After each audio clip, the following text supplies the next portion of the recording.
Assalamu alaikum warahmatullah. Today my topic is about coal and petroleum.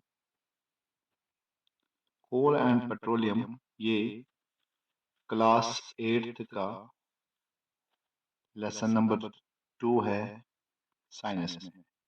ठीक है, तो आज हम कोल एंड पेट्रोलियम स्टार्ट करते हैं। तो सबसे पहले कोल एंड पेट्रोलियम को पढ़ने से पहले हमें मालूम होना चाहिए कार्बन क्या है। क्योंकि हमें पता ही है कि कार्बन जो है ये एक एलिमेंट है, पीरियोडिक टेबल में एलिमेंट है जिसका एटॉमिक नंबर जो है वो 6 है।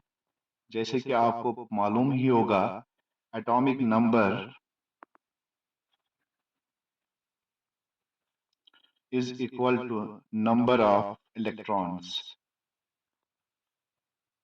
नंबर ऑफ इलेक्ट्रॉन्स, तो कार्बन का एटॉमिक नंबर जो है वो 6 है और इसमें इलेक्ट्रॉन्स जो है वो 6 इलेक्ट्रॉन्स है कार्बन में। ठीक है, जब हम कार्बन का स्ट्रक्चर बनाते हैं तो हम कार्बन की इलेक्ट्रॉनिक कन्फिगरेशन जब हम देखते हैं, इलेक्ट्रॉनिक कन्फिगरेशन जब हम कार्बन की देखते हैं तो इसमें दो शेल्स होते हैं, एक होती है के शेल, दूसरी होती है एल शेल।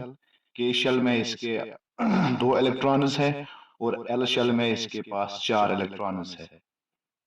तो कार्बन जो है ये एक टेट्रा वैलेंट है, दैट इज इसके पास जो वैलेंसी है वो 4 है। ठीक है, तो कार्बन जैसे कि आप लोगों को पता ही है, कार्बन दो फॉर्म्स में अवेलेबल है।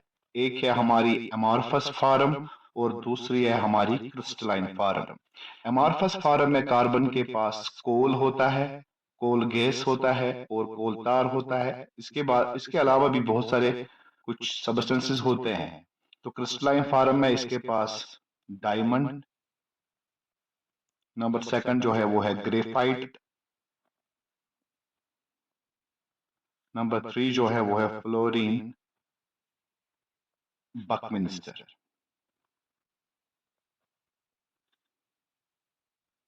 फ्लोरीन बकमिंस्टर, ठीक है।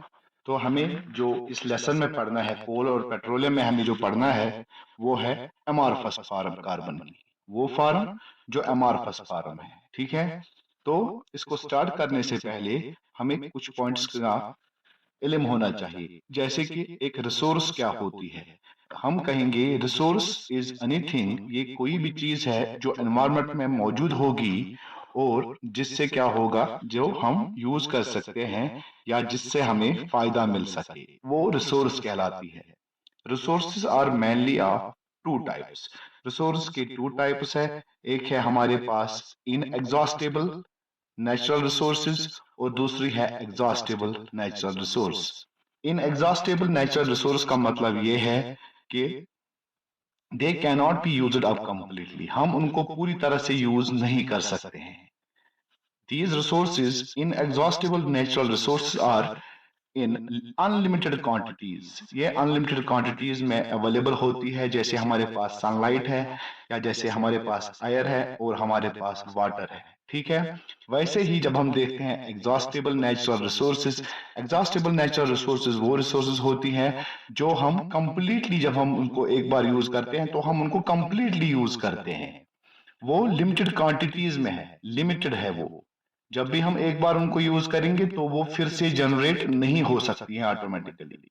जैसे कि कोल, उसको हमने एक बार यूज किया तो ये कोल जो है ये खत्म हो जाएगा, ये because it is limited in nature.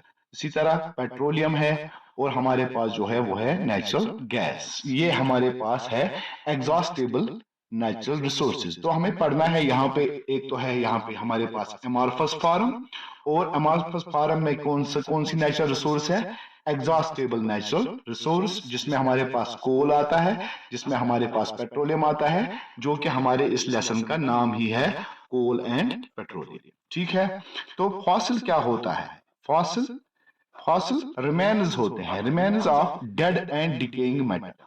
जो भी मिलियंस ऑफ ईयर्स अगो कोई भी डेड हुआ है या उसका जो भी बचा कुचा है, ठीक है, जो भी उसका रिमेन्स है हम उसको फॉसिल कहते हैं। ठीक है, तो ये था पहला introduction lecture about coal and petroleum. Hope आप सबको ये पसंद आया होगा। ठीक है, थैंक यू वेरी मच।